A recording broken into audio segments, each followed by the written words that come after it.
নামে এই সংগঠনটি আমি করেছি। আমার মায়ের পরে ওনাকে আমি কোনো সময় বলতে পারি না আজ পর্যন্ত।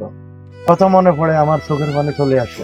বাংলাদেশের সাবেক রাষ্ট্রপতি শহীদ জিয়াউর রহমানের ৪৫তম শাহাদত বার্ষিকী ও ঈদুল আজহা উপলক্ষে নোয়াখালীর বেগমগঞ্জে অসহায় ও দরিদ্র মানুষের মাঝে খাদ্য বিতরণ কর্মসূচির আয়োজন করা হয়েছে। বুধবার সকালে বেগমগঞ্জ উপজেলার ৫ নং ছয়ানী ইউনিয়নের বেগম খালেদা জিয়া স্মৃতি ট্রাস্টের উদ্যোগে ছয়ানী ইউনিয়নের সাবেক চেয়ারম্যান মোহাম্মদ জামাল উদ্দিনের আয়োজনে নিজ বাড়িতে বেগম খালেদা জিয়া স্মৃতি ট্রাস্টের প্রথম প্রতিষ্ঠাতা ও বাংলাদেশ ফুটবল ফেডারেশনের টেকনিক্যাল কমিটির সদস্য মোহাম্মদ হুমায়ুন কবির চৌধুরী ১৫শত অসহায় গরিব মানুষের মাঝে এই খাদ্য সামগ্রী বিতরণ করেন।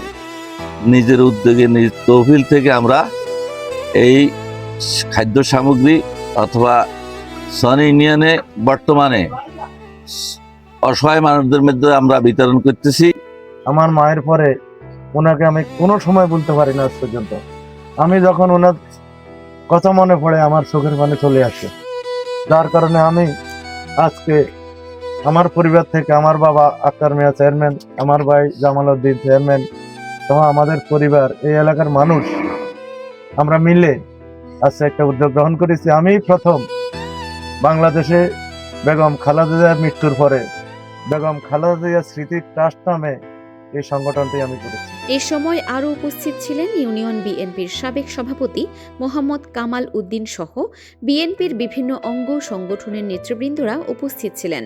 আয়োজকরা জানান, সমাজের অসহায় ও নিম্ন আয়ের মানুষের পাশে দাঁড়ানোর লক্ষ্যে এ ধরনের উদ্যোগ গ্রহণ করা হয়েছে।